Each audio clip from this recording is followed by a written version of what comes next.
ایران کے صدر Masoud Pezeshkian نے کہا ہے کہ ایرانی عوام ایران کی عزت، ترقی اور عظمت کے راستے پر گامزن رہیں گے۔ انہوں نے پیر کی صبح social media platform X پر ایک پیغام میں کہا کہ سابق رہبر اعلیٰ آیت اللہ علی خامنئی نے سب کو یہ سکھایا ہے کہ ملک کا سب سے بڑا سرمایہ اس کے عوام اور ان کا اتحاد ہے۔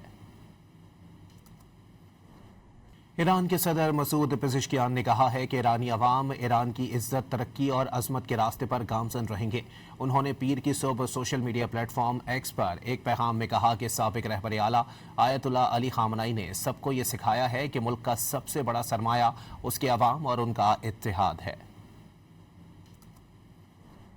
ایران کے صدر مسعود پزشکیان نے کہا ہے کہ ایرانی عوام ایران کی عزت، ترقی اور عظمت کے راستے پر گامزن رہیں گے۔ انہوں نے پیر کی صبح social media platform X پر ایک پیغام میں کہا کہ سابق رہبر اعلیٰ آیت اللہ علی خامنئی نے سب کو یہ سکھایا ہے کہ ملک کا سب سے بڑا سرمایہ اس کے عوام اور ان کا اتحاد ہے۔